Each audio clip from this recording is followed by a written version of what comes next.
নমস্কার, শুভ সন্ধ্যা। নিউজ ভ্যানগার্ডের পর্দায় আপনাদের প্রত্যেককে স্বাগত। এই মুহূর্তের গুরুত্বপূর্ণ সব খবর নিয়ে আপনাদের সঙ্গে আমি রয়েছি শতাব্দী। শুরুতে আজকে দিল্লির দিকে নজর রাখবো, কারণ দিল্লির বিশ্ববিদ্যালয় সংসদ নির্বাচনে এবার বড় জয় পেয়েছে এবিভিপি। অন্যদিকে কংগ্রেস সমর্থিত এনএসইউআই জিতলেও সাফ হয়ে গেছে বামপন্থীরা।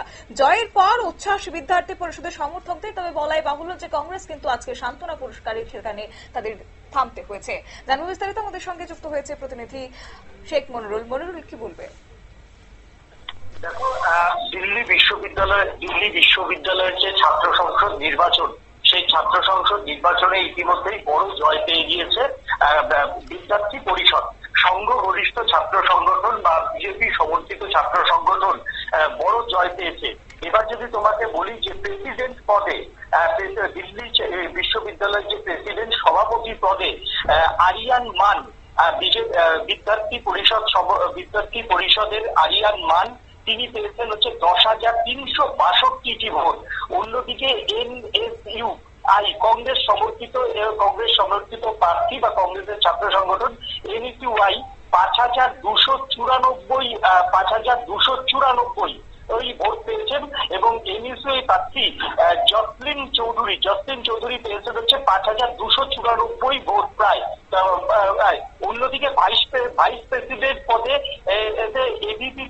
এবিভিপি ছাত্র সংগঠনের প্রার্থী গভীন তানোয়ার পেয়েছেন হচ্ছে 7,643টি ভোট। অন্যদিকে এই ক্ষেত্রে এনএসইউআই প্রার্থী রাহুল ঝাপলা, তিনি পেয়েছেন হচ্ছে 11,606টি ভোট। অর্থাৎ এই ভাইস প্রেসিডেন্ট পদে কিন্তু বড় ব্যবধানে জয় পেয়েছেন কংগ্রেস সমর্থিত অর্থাৎ এনএসইউআই প্রার্থী রাহুল ঝাপলা। অন্যদিকে দিল্লি বিশ্ববিদ্যালয়ের সেক্রেটারি পদে হচ্ছে এবিভিপি প্রার্থী কুনাল চৌধুরী, তিনি পেয়েছেন হচ্ছে 8,553টি ভোট। অন্যদিকে কবির হচ্ছে এনইউসিআই প্রার্থী ছিলেন, তিনি পেয়েছেন হচ্ছে 6,727টি ভোট। জয়েন্ট সেক্রেটারি পদে দীপিকা ঝা, তিনি এবিভিপি প্রার্থী, তিনি পেয়েছেন 8,009টি ভোট। অন্যদিকে লক্ষুষ হচ্ছে এনইউসিআই প্রার্থী, তিনি পেয়েছেন 7,055টি ভোট।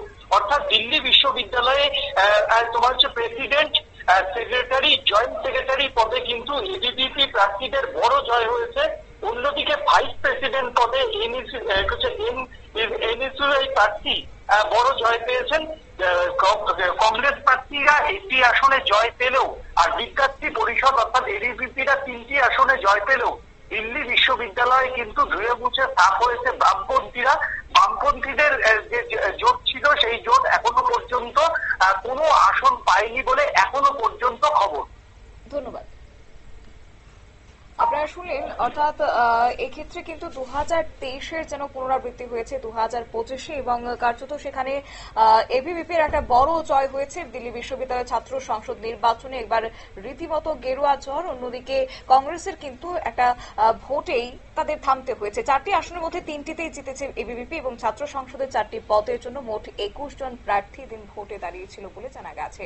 এর ছোট্ট একটি বিজ্ঞাপন বিরতির সঙ্গে থাকুন।